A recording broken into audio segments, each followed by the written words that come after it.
Dneska jsem si tady pro vás připravil Java Pioneer 21 Sport a Java Pioneer 220.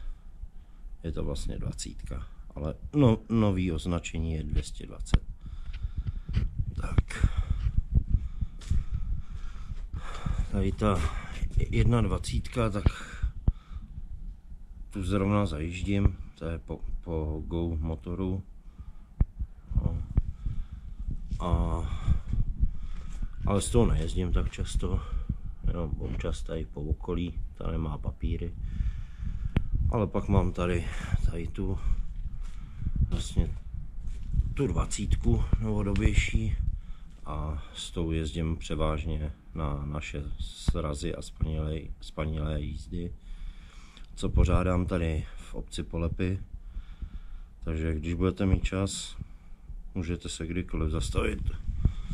Rádi vás uvidíme.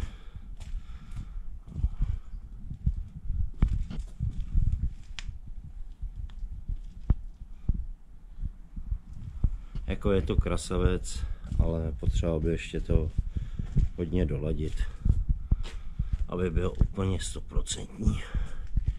Nějak takhle jsme i na Facebooku. Parta nadšenců do motoveteránů Litoměřicko. Kdyby nás chtěl někdo najít.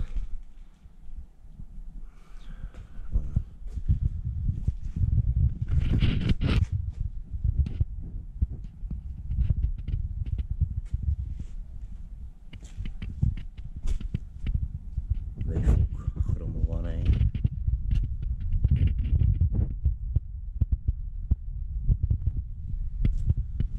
Tak jo, jsme rádi za každého odběratele nového i stávajícího.